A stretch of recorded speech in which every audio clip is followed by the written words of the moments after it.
Empezamos una nueva edición de Café Mercosur, este espacio en el que nos proponemos analizar la realidad de los países de la región con un foco en los aspectos jurídicos. Hacemos este programa desde Rosario, Argentina, quien les habla, Osvaldo Di Princio y Daniela Burlini, y de San Pablo, Brasil, Ramiro Cayano Blanco. Este programa se transmite por RCA, radio oficial de Resistiendo con Aguante, y también por la radio Las Voces del Muro. Los programas anteriores se encuentran en iVoox y en iTunes como Café Mercosur. También nos pueden encontrar en www.cafemercosur.com y en las redes sociales, Facebook y Twitter, también como Café Mercosur.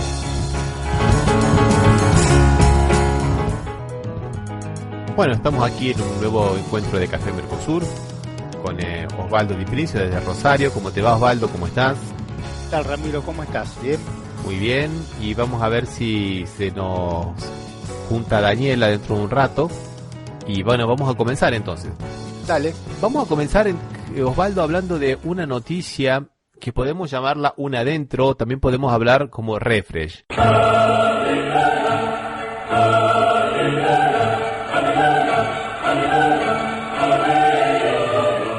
Hace aproximadamente un año, no sé si te acordás, cuando hablábamos de lo que ocurrió en la marcha de las mujeres del 8 de marzo. Sí. Esa redada que hicieron, esa racia en la calle sí, que hicieron y donde se llevaron detenidas a 20 personas. ¿Te acordás, Osvaldo? Sí.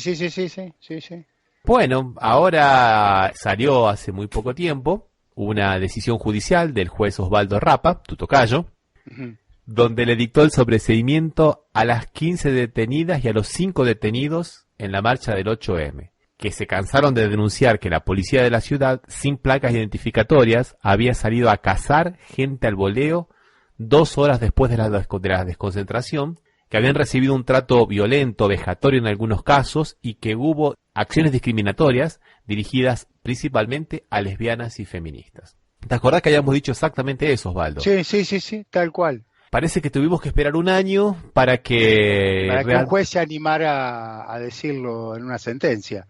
Y este juez no fue tan mal, Osvaldo Rapa, porque se tomó todo su tiempo. En realidad también parte del tiempo fue porque la policía no le daba los famosos videos donde se podía probar, digamos, la culpa de estos imputados. Se tomó todo su tiempo, la policía demoró todo lo más posible, y después, como el juez Osvaldo Rapa fue demasiado legalista, cambiaron la órbita, ¿no? Lo pasaron a la justicia federal, a Comodoro Pi, ¿no, Osvaldo? Ajá. Por eso viste que las últimas le cayeron, ¿a quién le cayeron? Al inefable Bonadío. A Bonadío, seguramente. Porque antes estaba en la justicia de la ciudad de Buenos Aires. Exactamente, porque es jurisdicción de la policía de la ciudad de Buenos Aires, ¿no? Sí, tal cual. O sea, los supuestos disturbios pasaron todo en la ciudad de Buenos Aires. Y no solamente que se sobreseyó, sino que también se está en otro expediente, se está investigando la policía, ¿no? Por los procedimientos arbitrarios, porque no hubo nada, no encontraron ni fotos, ni videos, ni testigos, nada, absolutamente nada. Y este accionar fue el que, digamos, dio el inicio a una serie de procedimientos que se vio después en otros casos, ¿no? Como por ejemplo la marcha por Santiago Maldonado, y terminó en las últimas concentraciones que se hicieron en contra de la reforma del sistema jubilatorio, ¿no, Osvaldo? Sí, que hubo también represión sobre los que reclamaban. Y la verdad es que no fue represión sobre los que reclamaban, era cazar gente al voleo, era simplemente eso, a estas chicas... Sí, uno dice represión sobre el reclamado, porque en realidad sí, lo que hacían, no se buscaba que ninguno estuviese incurso en algún delito para detenerlo, sino que era agarrar gente para decir que detuvieron, y después se veía, sobre todo en la marcha, en el caso de la reforma previsional, que los que estaban constantemente tirando piedras, lanzando bombas molotov, parecía, o algo así, a eso no los tocaban. O sea que vos decís que son infiltrados. Y daba toda la apariencia, no sé si todos, pero muchos de ellos. De hecho, no sé si en esa marcha fue que uno de los policías que termina herido, no fue no sé si lo recordás, si fue herido con balas de la policía porque estaba vestido de civil entre los manifestantes. Sí, ese fue un hecho bastante oscuro, Osvaldo. Sí, sí, tenés razón, fue en esa marcha. Pero, o sea, no se dijo más nada, solamente la madre habló el otro día contando cómo fue, que se quejaba que estaba sin chaleco, sin nada, dice que lo habían mandado a estar ahí, sin identificación, sin nada, y sus propios compañeros le tiraron con balas de goma, pero de muy cerca y con muy mala suerte, ¿no?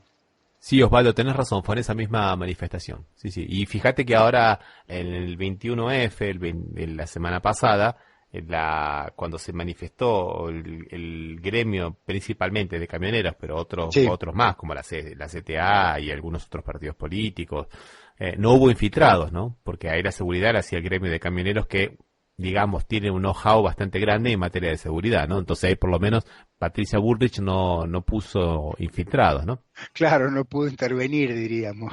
A pesar de todo la campaña mediática, ¿no? No vayan porque va a haber disturbios, como siempre, que se hizo, ¿no? Sí, la verdad que sí, realmente estuvo casi toda la semana diciéndose, hablándose sobre ese tema y se redoblaban las críticas sobre los organizadores, ¿no? Tanto Moyano como Palazzo también, ¿no?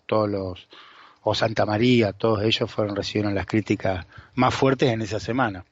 Y bueno, y en este caso del 8M, decíamos que fue el que dio, digamos, el puntapié inicial. Recordemos que los arrestos fueron a más de 2 cuadras de la plaza, que ya estaba vacía. Algunas mujeres fueron detenidas cuando estaban comiendo pizza en una pizzería, mucho tiempo después de la movilización, entre insultos y descalificaciones. Bueno, y a otras imágenes que se vieron donde se veía que, por ejemplo, que a las chicas las llevaron con mucha violencia, ¿no? Con mucha violencia.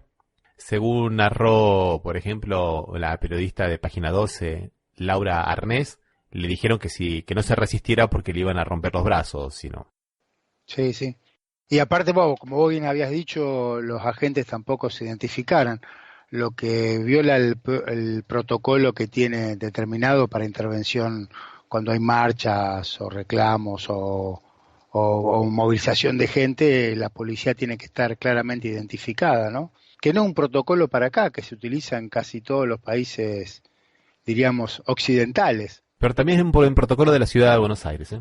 No, pues yo te digo, pero que... Sí, no es una cosa privativa de Argentina. Claro, no es una cosa que es privativa de Argentina, sino que se utiliza, pasa en Francia, pasa en España, en los países europeos, es norma eso. No es por eso, no, porque uno si no puede llegar a pensar que es un exceso de rigorismo legal en nuestro derecho, y nada que ver, es una cuestión que es ampliamente difundida en todos lados. Sí. Entre otras cosas, el protocolo que estás diciendo dice que los policías tienen que estar identificados, que en las marchas se prefiere que no porten armas de fuego, porque son protestas nada más, ¿no?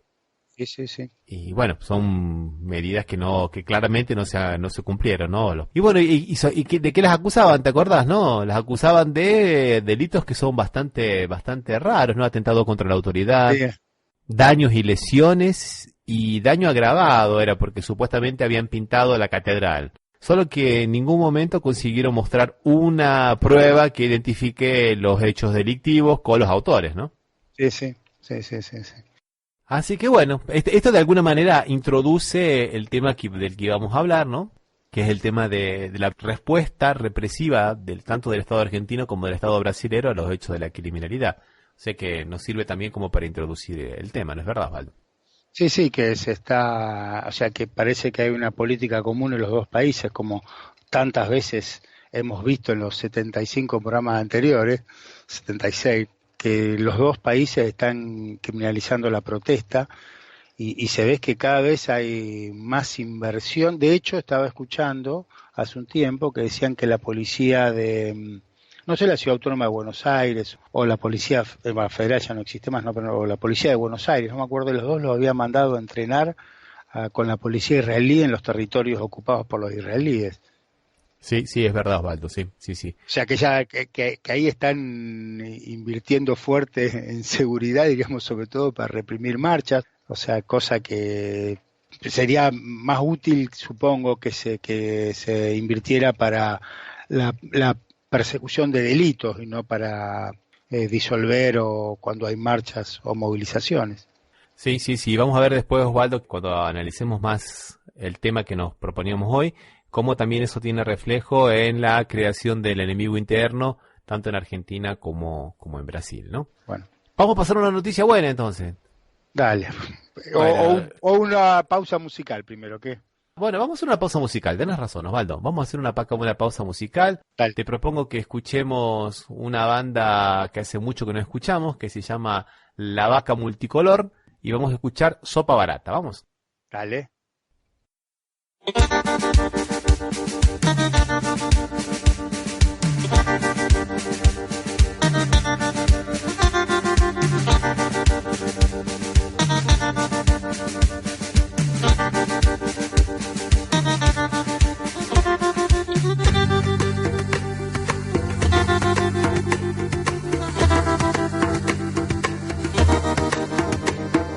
Las lucecitas de la noche iluminan la carita, iluminan también la estampita que ofrecen de bar en bar.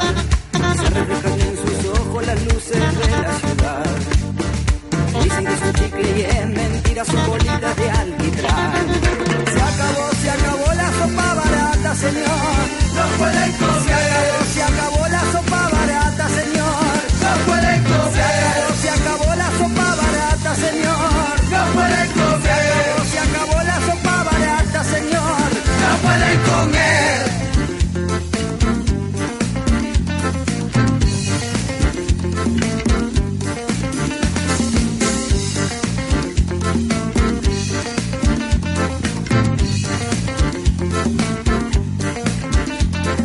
Pasa el verano, llega el invierno y ya no se siente el frío.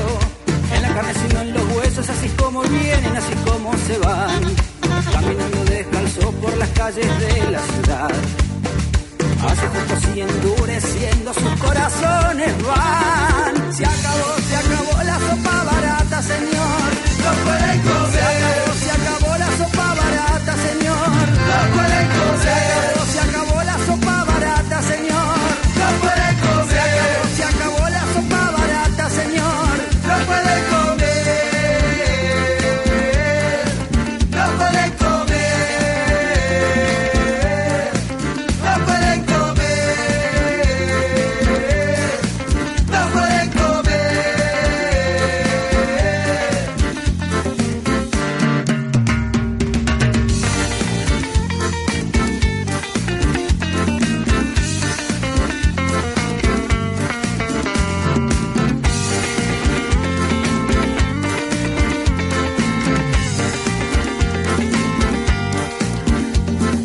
A la hora de dormir salen ellos a trabajar. Ahora que se ha convertido en trabajo mendigar. Donde se timbean los amores, hay monedas para mí. Dame una moneda pa'l tata, dijo. Dame una moneda, che Gil. Se acabó la sopa barata, señor. No pueden comer. Se acabó la sopa barata, señor. No pueden comer. Se acabó la sopa barata, señor. No pueden comer. Se acabó la sopa barata, señor. No pueden comer. Se acabó la sopa barata, señor. No pueden comer. Se acabó la sopa barata, señor. No pueden comer. Se acabó la sopa barata, señor. No pueden comer. Se acabó la sopa barata, señor. Bueno, siguiendo entonces ahora con el programa, vamos a hablar de una noticia de terror, que aquí de Brasil.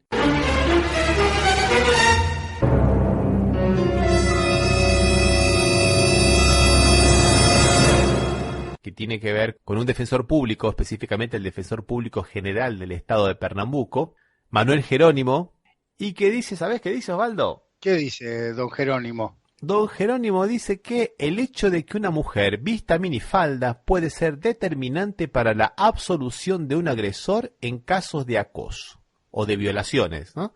Sí, sí, sí. Y esto lo dijo en una radio, lo dijo de esa manera. Dice que, de acuerdo con Jerónimo, el uso de ropas como minifaldas hace que la mujer esté sujeta a que otra persona interprete que ella está seduciendo o por ventura dando la oportunidad para un relacionamiento informal o hasta algo más serio. Y, en vez de tratar sobre el comportamiento de los agresores, recomendó que las mujeres demostrasen que no están en ese lugar para ningún tipo de flirt, para que ningún tipo de arrastrada de alas. a través de sus vestimentas. Es interesante esta posición de este buen hombre, ¿no, Osvaldo? Sí, sí, no, realmente y sorprendente, aparte de interesante, ¿no? Que en el 2018 alguien pueda decir que la vestimenta de una mujer justificaría cualquier tipo de abuso, porque habla de violación, abuso, de todo, ¿no? Sí, habla de acoso y hay violaciones, habla de acosos y violaciones. O sea, realmente no se le encontraría mucha explicación. Espero que nunca haya ningún juez que le diera entidad a este tipo de declaración del defensor. Y es el defensor público general, ¿no? Por eso me llamaba la atención. Es una entrevista que fue realizada el 11 de enero. En realidad no es un tema tan nuevo, pero lo que pasa es que me parece que siempre nos olvidábamos de tratar este tema, que es bastante complejo. El hombre aquí da algún tipo de explicación, es bastante casuística, ¿no? Él dice, por ejemplo, imagínense en un lugar de mucho movimiento, una mujer está de minifalda. La mujer entonces está sujeta a que otra persona interprete que ella está seduciendo y por ventura dando motivo, ¿no? Entonces es importante que ella demuestre de forma simbólica que no quiere eso. Que el simbolismo de la vestimenta dice mucho para los fines del proceso, para los fines de la condenación o de la absolución del criminal. O sea que si se viste de monja no va a tener ningún riesgo, diríamos. Claro, si se viste de monja y la viola le damos 50 años. Ahora claro, si se viste con minifalda y está haciendo sonrisita lasciva, lo podemos sobreseer, ¿no? Claro, no, realmente es muy difícil de explicar, ¿no? La posición esta, que alguien la pueda llevar adelante. O sea, seguramente cualquiera en la calle podrá entenderlo de esa manera, sin ir más lejos. Era un poco la posición que tenía el famoso taxista de programas anteriores, ¿no? Sí, sí, sí. Que se refería mucho con respecto a la vestimenta de las mujeres para decir a esta puede hacerle esto o esto otro de acuerdo a cómo iban vestidos, pero que lo diga alguien de la calle podrá molestar, podrá ser terrible, pero que lo diga un integrante del Poder Judicial o un defensor, o sea, eso ya hace un poco más de ruido, ¿no? Bueno, como dice un sitio de internet aquí bastante especializado en temas jurídicos, justificando, las declaraciones del defensor, aunque parezcan chocantes, no son cosas aisladas en Brasil. Brasil es un país que en el año de 2017 contó con 135 violaciones diarias, de las cuales 10 violaciones por día eran de lo que se llama violaciones colectivas. Estos son datos del Foro Brasilero de Seguridad Pública del Ministerio de Salud. ¿135 violaciones por día tienen? 10 de las 135 son colectivas, son violaciones colectivas, o sea, donde participan varios violadores, ¿no? No uno, sino más de un violador. Qué bárbaro, qué dato, ¿no? Qué dato fuerte. Bueno, este dato es del Fórum Brasilero de Seguridad Pública y del Ministerio de la Salud. Sin embargo, varios juristas todavía defienden que el Poder Judicial es el instrumento del control sexual patrimonial del cuerpo de la víctima de las mujeres. En realidad, hay que ver que lo que hay que entender acá es que cuando llega la justicia es porque falta la educación de la sociedad. Lo que dijeron, por ejemplo, cuando criticaron las declaraciones de este defensor, la Red Nacional de Abogadas y Abogados Populares, que la ropa no habla, que el no es un no y la ausencia de sí también es un no. Sí, sí. La mujer tiene que decir claramente, no es que la ropa habla por la mujer. ¿De dónde sacan estas ideas, no? Sí. No, realmente. Y los datos son escalofriantes, ¿no? Serían algo así como 50.000 casos por año de violación. Sí, aproximadamente, Osvaldo. Sí, aproximadamente. Son muchísimos casos de violación. Y lo quieren resolver que se vista de otra manera la mujer y esa es una manera de resolverlo para el defensor. En realidad es otra de las caras de la culpabilización de la víctima, ¿no? Como más o menos siempre ocurre de alguna manera cuando analizábamos el programa anterior, ¿te acordás? Con la licenciada en psicología Andrés, que es una forma de desresponsabilizar a un sector de la sociedad culpabilizando a la víctima. Es una forma del status quo del patriarcado, ¿no? O sea, es más o menos lo mismo. O sea, la culpa es de la mujer porque no se respeta. Está bien. Es lo que se escucha aquí en Brasil, porque no se da respeto. O sea, la mujer es la culpable porque es un tema bastante complicado. Por eso me pareció interesante ponerlo, Osvaldo, ¿no? Sí, sí, no, no, sí, realmente, y bueno, y que sin que deje uno sentir sorpresa de escuchar este tipo de cosas, ¿no? Bueno, Osvaldo, vamos a levantar un poco el ánimo, vamos a poner una noticia positiva ahora, una adentro, también de Brasil. También de Brasil, bueno, compensamos un poco, a ver.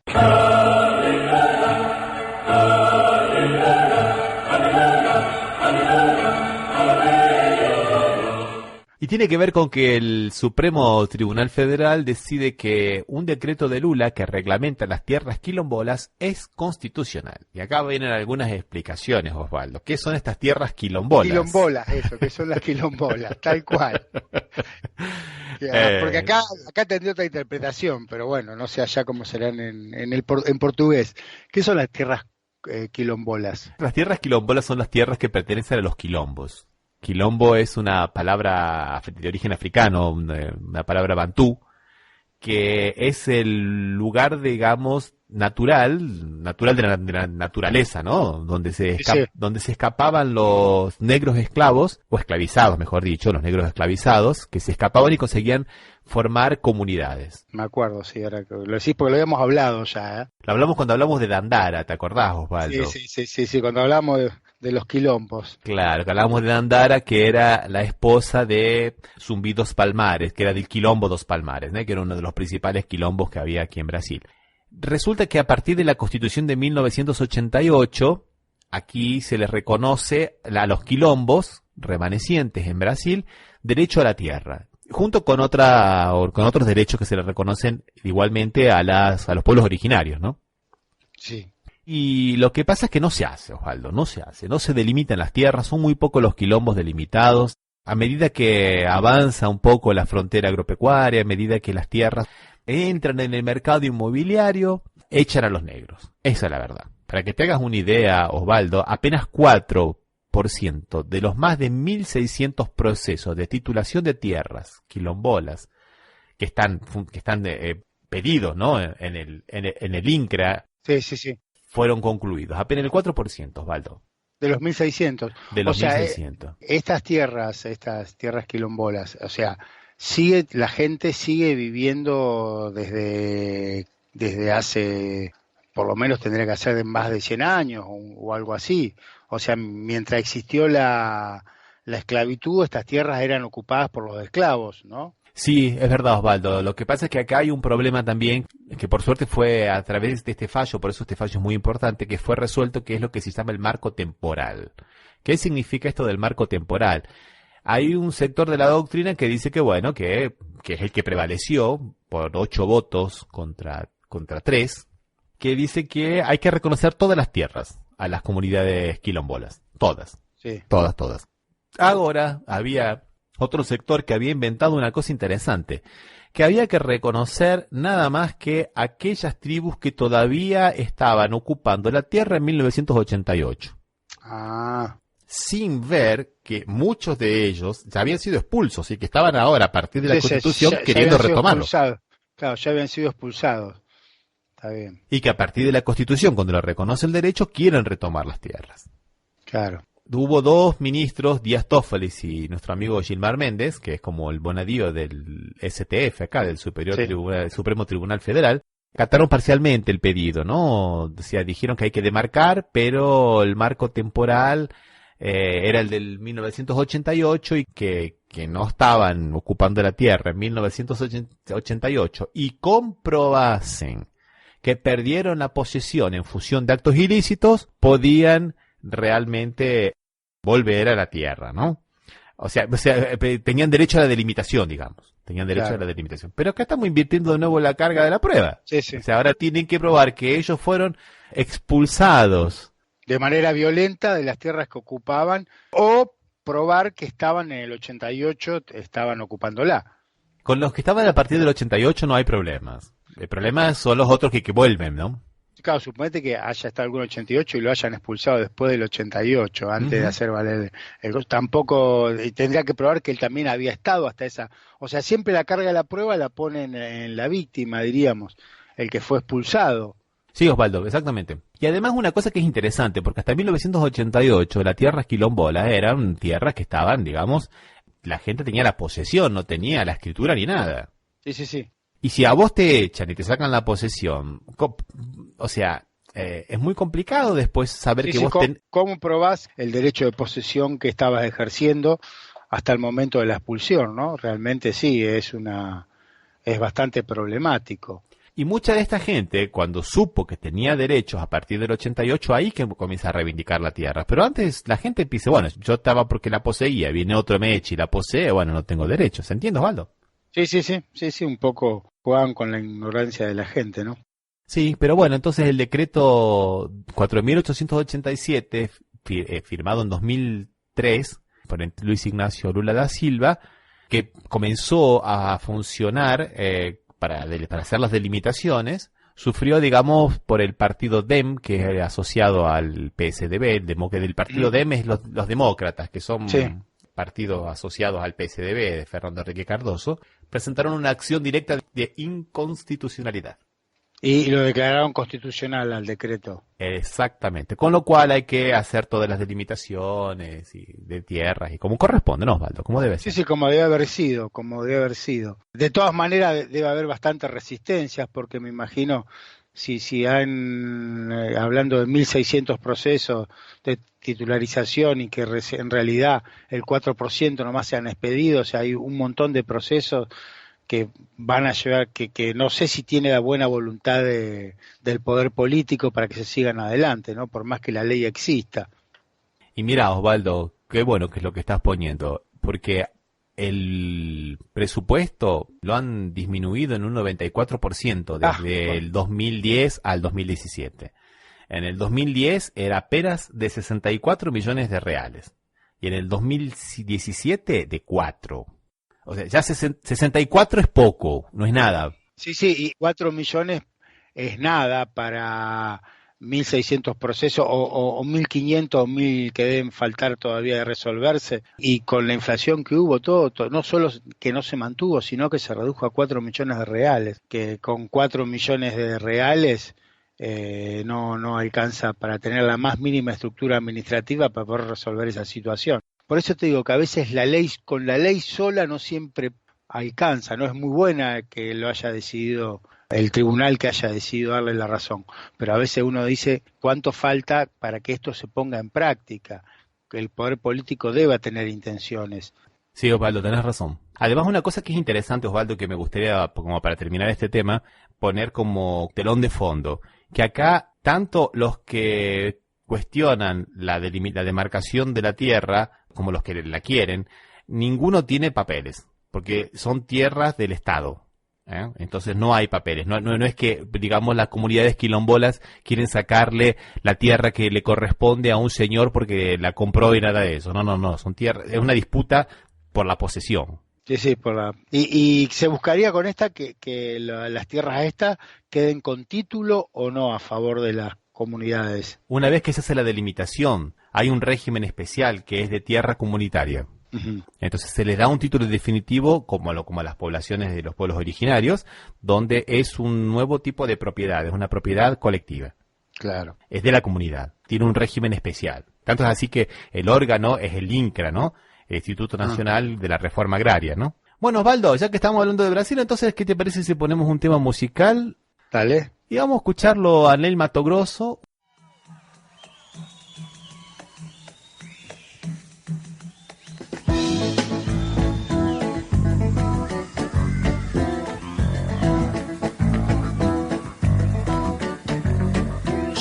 Diz que dá, diz que Deus dará. Não vou duvidar, ó nega. E se Deus não dá, como é que vai ficar, ó nega? Diz que dá. Se Deus negar, ó nega, eu vou me indignar e chega. Deus dará, diz que dá, diz que Deus dará. Não vou duvidar, ó nega. E se Deus não dá, como é que vai ficar, ó nega? Diz que dá. E se Deus negar, ó nega, eu vou me indignar e chega. Deus dará. Deus é um cara gozador, adora brincadeira. Pois pra me jogar no mundo tinha um mundo inteiro.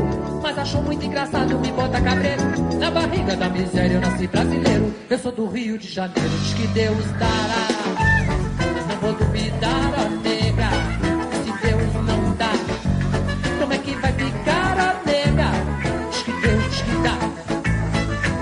negar a nega, eu vou me indignar e chega. Deus dará, Deus me fez um cara fraco, destentado, feio, pé e osso simplesmente, quase sem recheio. Mas se alguém me desafia e bota a mãe no meio, eu dou perna 3 por 4 e fico despedeiro, que eu já tô de saco cheio. Diz que Deus dará, não vou duvidar a nega, e se Deus não dá, como é que vai ficar a nega? Diz que dá, e se Deus negar a nega, eu vou me indignar e chega. Deus dará, Deus me deu um monte de peludo pra fazer carícia, Deus me deu muitas saudades e muita preguiça, Deus me deu pernas compridas e muita malícia, pra correr atrás de bola e fugir da polícia. Um dia ainda sou notícia, diz que Deus dará, não vou duvidar a nega, se Deus não dá, como é que vai ficar a nega? Diz que dá, se Deus negar a nega, eu vou me indignar e chega. Deus dará, diz que dá, diz que Deus dará, não vou duvidar a nega, se Deus não dá, como é que vai ficar a nega? Diz que dá, e se Deus negar a nega, eu vou me indignar e chega. Deus dará, diz que dá, diz que Deus dará, não vou duvidar a nega, se Deus não dá, como é que vai ficar a nega? Diz que dá, se Deus negar a nega, eu vou me indignar e chega.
Estás escuchando Café Mercosur por las radios RCA, Resistiendo con Aguante Oficial y Las Voces del Muro.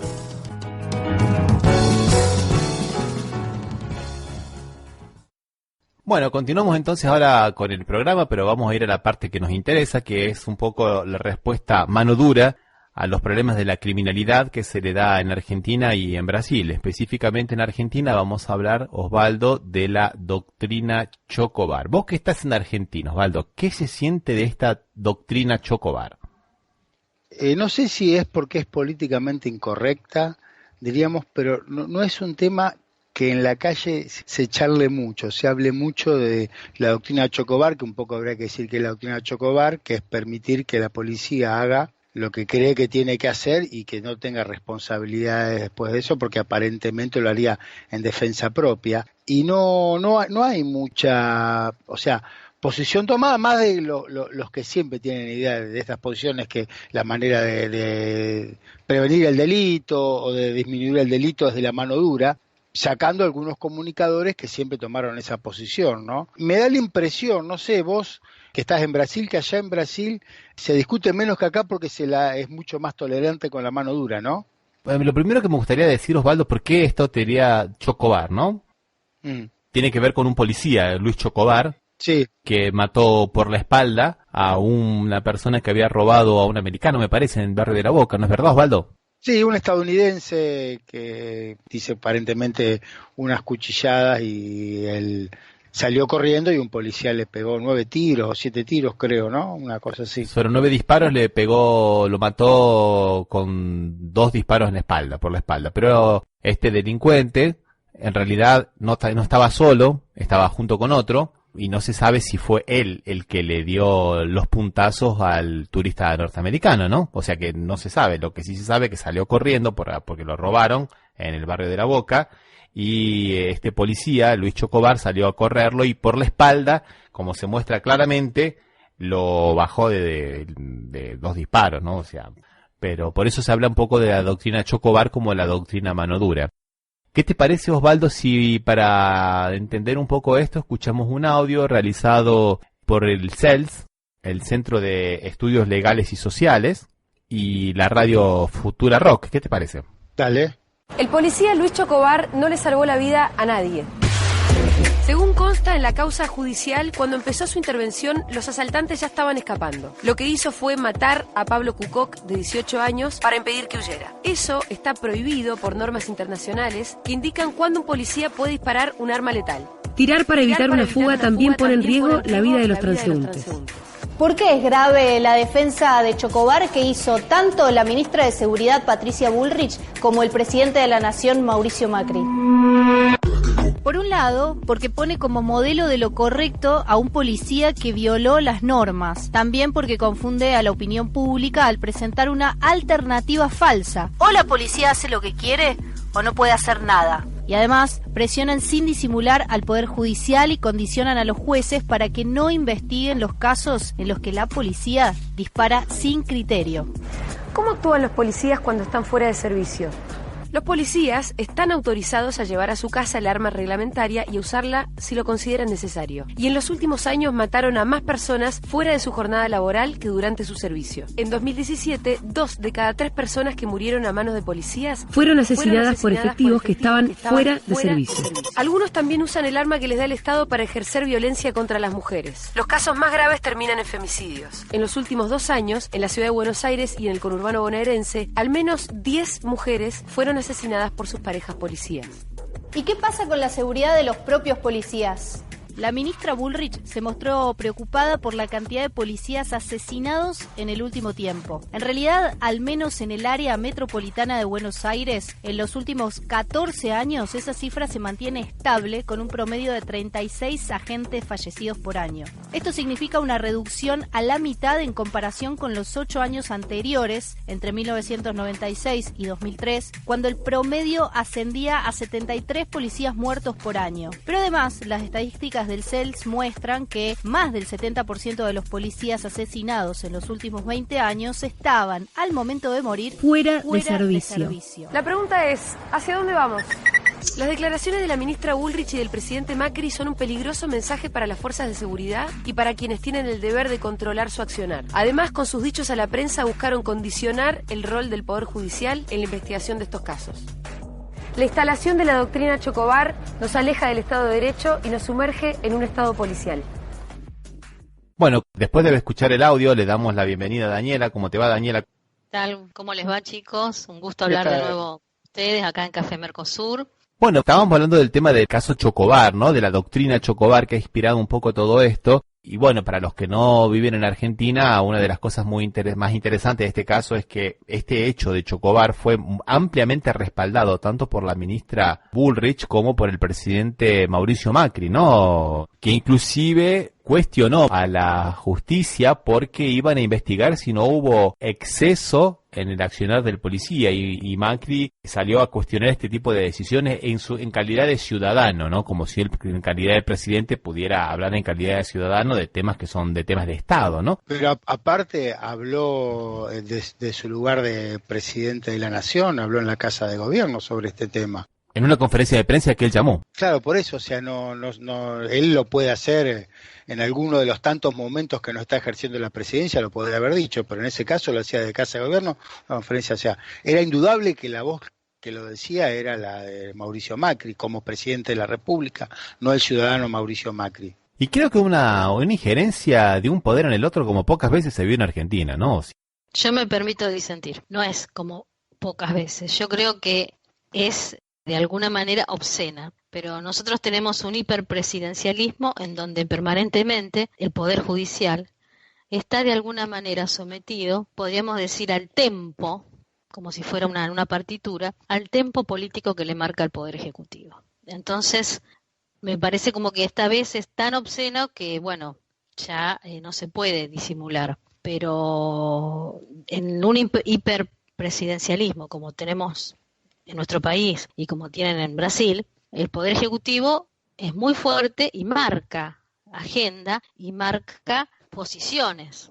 Entonces, nada más que a lo mejor hay ejecutivos que son un poquito más prolijos, que conocen más de derecho, que saben cómo decirlo. Acá estamos con un presidente que de derecho no sabe nada porque es ingeniero, creo, entonces no tiene ni idea del impacto y de la fuerza expansiva que tienen sus dichos, o si la tiene, no le importa. Pero a mí me parece que en otros ejecutivos se ha hecho. O sea, hay decisiones del ejecutivo que impactan. Que una a veces coincida con esas decisiones del ejecutivo no significa que nosotros no reconozcamos que tenemos un hiperpresidencialismo en donde si el ejecutivo que te tocó es bueno, vos estás feliz, pero si el poder ejecutivo que te tocó es despreciable, tenés que tomarte todas las mañanas una pastillita para tragártelo, porque es así. No, concuerdo con vos, siempre hubo injerencia del Poder Ejecutivo en el poder Judicial. El Poder Ejecutivo le marca a la gente, al Legislativo y al Judicial, eso es innegable. Lo que pasa es que yo creo que hasta como dijiste vos, de una forma tan obscena, ni siquiera en la época de Menem se vio, con la mayoría automática.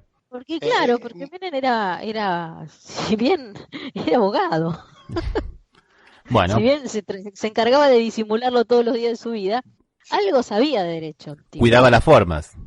Por supuesto. Bien, a eso me refería. Sí, pues yo te he entendido, Ramiro, que era más que todo, que era burdo lo que cómo había sido, no en sí mismo la injerencia, sino la injerencia por lo burda, un poco como vos resaltabas, Daniela, porque viene de un ingeniero, de alguien que en teoría no sabe mucho de derecho.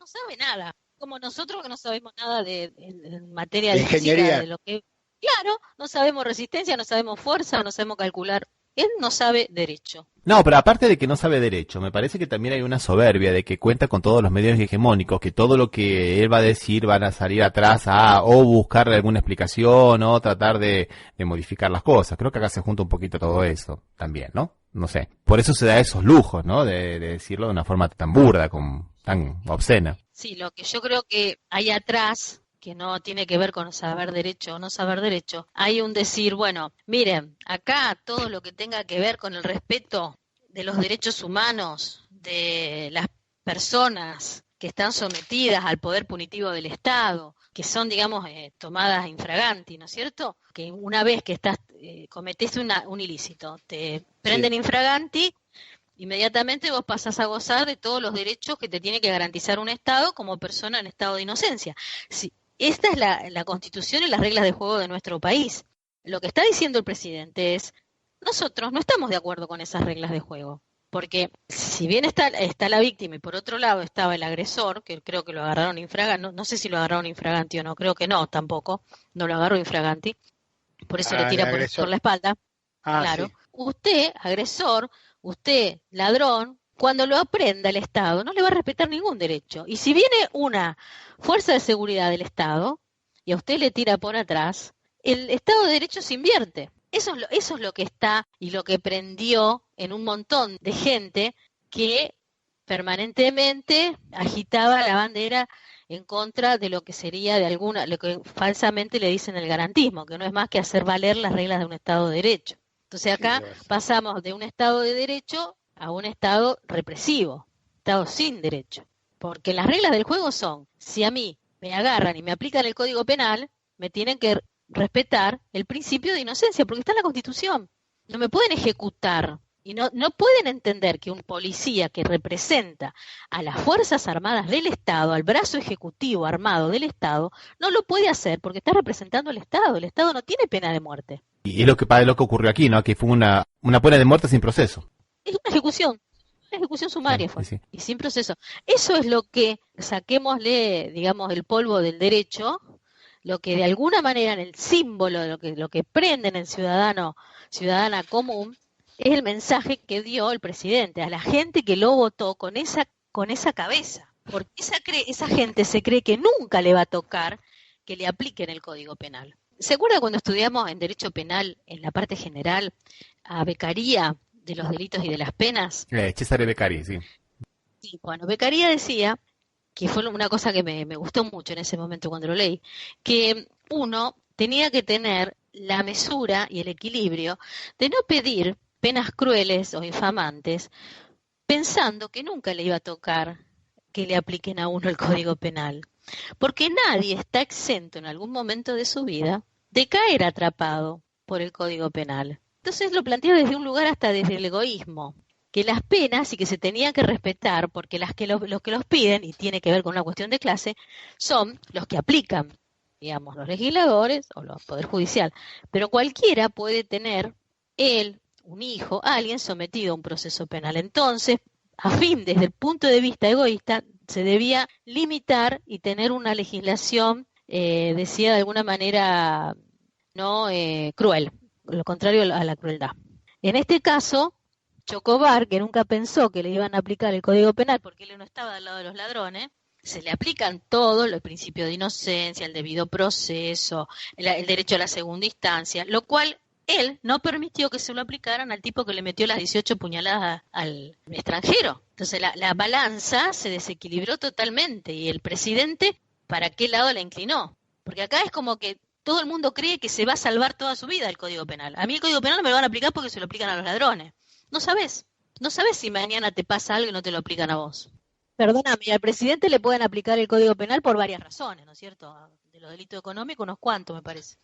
Sí, de hecho, cuando asumió tenía 264 causas, ¿no? Y es interesante porque lo que estás diciendo vos, Daniela, está avalado por lo que dijo el propio presidente en su discurso, cuando dijo que él como ciudadano no entendía por qué lo procesaban a Chocobar y que seguramente Zaffaroni iba a estar muy de acuerdo con lo que dijeron los jueces. O sea, y Zaffaroni sabemos muy bien que no es la persona de Zaffaroni. Es la figura del garantismo, ¿no? Es la figura del respeto al debido proceso lo que ellos quieren atacar. Entonces, claro, dentro de ese propio contexto, las palabras del presidente apuntaron en esa dirección. Y que fue lo que le criticó nada más ni nada menos que la Asociación de Magistrados, que sabemos que no puede ser kirchnerista, ¿no? Que es bastante amiga del gobierno, ¿no? Pero bueno, la Asociación de Magistrados cuestionó a Macri por sus declaraciones y fue una declaración contundente, ¿no? Una indebida injerencia en la justicia. Sí, que es una de las pocas veces que la Asociación de Magistrados se juega a tirarle al Ejecutivo tan fuerte. Siempre tienen relaciones muy elásticas, digamos. Sí, es verdad. Pero apunta a varias cosas, ¿no? Esta declaración, porque intentan instalar una nueva doctrina, ¿no? Como la definió la ministra Bullrich cuando habló, ¿se acuerdan que lo habíamos hablado en su momento, ¿no? De que las fuerzas tienen la presunción de la verdad. Ellos tienen presunción de legitimidad. Claro, pero no es la presunción de la verdad y no es que no deben probar nada. O sea, esa es la cuestión. Una cosa es la presunción de legitimidad, otra cosa es que prueban la verdad y que no deban probar nada, como había dicho la ministra Bullrich. Ahora, retomando esa doctrina, Macri la lleva al extremo, y en realidad también tiene un poco que ver, según cuentan las malas lenguas, por dictados de Durán Barba, ¿no? Que de alguna manera, como no tienen una salida a la crisis económica y a los diferentes reclamos de la sociedad, buscan afianzarse, por lo menos aunque sea en este grupo de mano dura, ¿no? Sí, o poniendo el tema en el tapete para que la gente hable y no piense tanto en lo otro también. Bueno, vamos a escuchar un tema de La Guardia Hereje llamado Ezeiza. Dale. Dicen que existe un país al sur del mundo, atado a la cola del barrilete americano. Un país mágico y extraño, donde se juntan la alegría de carnavales paganos y la tristeza de madres gringas que agitan pañuelos frente a barcos que zarpan. Un país que es pasión y maravilla, donde uno no puede ser del todo feliz, pero que no puede abandonarse, porque los que se van se mueren de nostalgia, ahogados en lágrimas o ahorcados a los cables de los teléfonos para las navidades y los cumpleaños. Te acompañan hasta Ezeiza, arrastrando los bagallos. ¿A dónde vas? Facha reciclada, ciudadanía cambiada. ¿A dónde vas?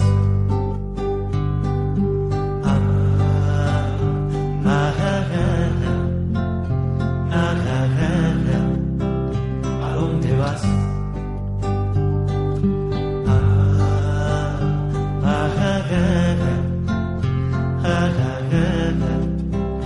¿A dónde vas? Extranjeras buscando en la billetera la foto que más querés, viendo goles de Argentina a las 3 de la mañana por Deportes CNN.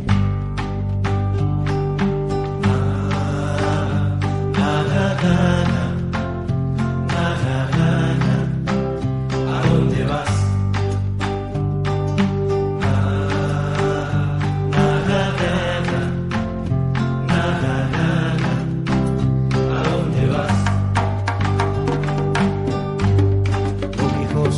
Muchachos, nos deja buscando un cacho de confort a fin de mes. Y los mangos que amarroques no vas a gastar en viaje para venirlos a ver.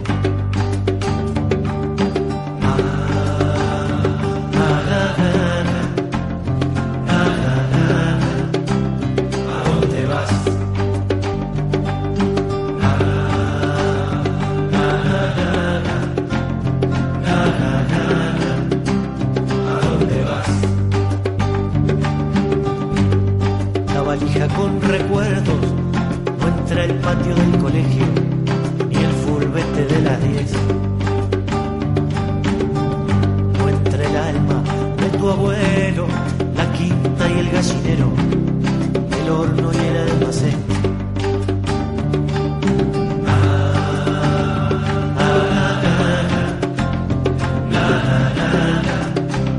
¿A dónde vas?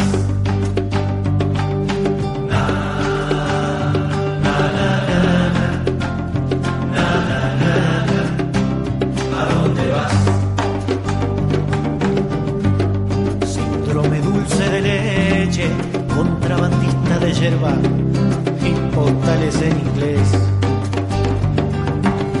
Allá te dicen sudaca, acá te decimos negro, nada más que por joder.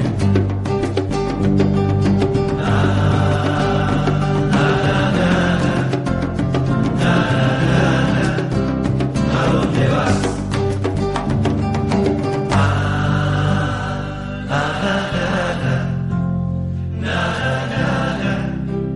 ¿A dónde vas?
Bueno, vamos a dedicarle estos últimos minutos a la situación de Brasil. Es más o menos lo mismo, ocurre lo mismo, lo vamos a ver en el próximo programa específicamente con esta nueva, digamos, aventura político-policial, militar, que se ha mandado Temer, un poco robándole el protagonismo al que es uno de los candidatos, el segundo candidato que mejor mide en las encuestas, Jair Bolsonaro, de política de mano dura, y ha hecho una intervención a Río de Janeiro, de la cual, bueno, no nos alcanza el programa de hoy, vamos a hablarlo en el próximo programa, pero tiene que ver un poco con eso, ¿no? La doctrina bandido bueno es bandido muerto, ¿no? Que es un poco lo que la doctrina esta Chocobar, ¿no? Si hizo algo, merece que se tomen las iniciativas policiales necesarias, aunque sea, como bien dijo Daniela, una ejecución sumaria. Claro. Bueno, y acá digo que fue una aventura que se hizo aquí en Río de Janeiro, porque tiene que ver con la intervención del ejército que ordenó el presidente Michel Temer a lo que es el aparato de seguridad del estado de Río de Janeiro para supuestamente pacificarlo. O sea que ahora el ejército en Río de Janeiro es el encargado de comandar las dos policías, tanto la militar como la civil, los bomberos, que también es una fuerza que depende del Estado, y también lo que es la policía de la ejecución carcelaria, ¿no? O sea que todo lo que sea materia de seguridad ahora es comandado por un general. E inclusive Río de Janeiro está nuevamente invadida por las fuerzas militares, lo cual no es nuevo. Desde el año 92, desde que se hizo la ECO Río 92, que hay intervenciones directas o indirectas en Río de Janeiro de los militares por causa de la violencia. Inclusive los que han venido aquí a Río de Janeiro por la Copa del Mundo y por las Olimpiadas han visto que el ejército estaba colaborando con las fuerzas de seguridad. Pero una cosa es colaborar con las fuerzas de seguridad y otra cosa es en sí misma tomar toda lo que es la operatividad de las fuerzas. O sea, es como una especie como de intervención parcial de las fuerzas. Y eso trae aparejado dos cosas que son bastante peligrosas, ¿no? Una de las cosas, la principal de ellas, es que por ser militares, no es que por ser militares, sino porque el decreto de intervención así lo dispone, ellos no van a responder por los posibles abusos de los derechos humanos que puedan realizar ante la justicia civil como cualquier persona, sino ante la justicia castrense, ante la justicia militar. Lo cual es muy cuestionable, ¿no es verdad, gente? ¿Esto es solamente para Río de Janeiro, para el estado de Río de Janeiro o para todo Brasil? ¿Cómo es la aplicación de esto?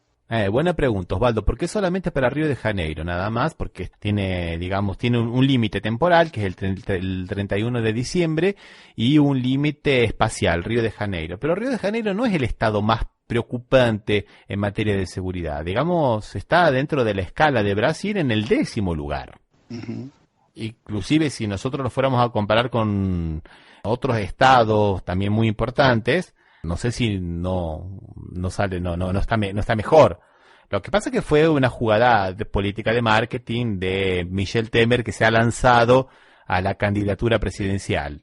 El domingo 25, por ejemplo, ha roto, digamos, tácitamente su pacto con el PSDB, diciendo que el candidato, que el PSDB, el partido de Fernando Henrique Cardoso, que era aliado en el gobierno, no es confiable, que está refiriendo a Alckmin, que es el gobernador de San Pablo, porque él mismo quiere ser el candidato a presidente, inclusive ya lo han dicho, el Durán Barba, que tenemos aquí en Brasil, ha dicho eso. Y bueno, y nuevamente, así como en Argentina, vemos que en Brasil también el tema de la seguridad se, digamos, manosea para el lado de esta derechización, digamos, con motivos políticos, ¿no? Uh-huh. O sea que, bueno, andamos más o menos por ahí. Parejo estamos. Bueno, te vamos dejando por aquí entonces porque se nos ha terminado el tiempo. Recordamos que este programa y los anteriores los pueden encontrar en nuestra página www.cafemercosur.com, que nos pueden seguir en las redes sociales, Facebook y Twitter, también como Café Mercosur. Que pueden escribirnos a nuestro correo electrónico, contacto@cafemercosur. Un abrazo, Daniela, Osvaldo, hasta la próxima. Bueno, chicos, hasta la próxima, un beso grande. Chao, hasta la próxima.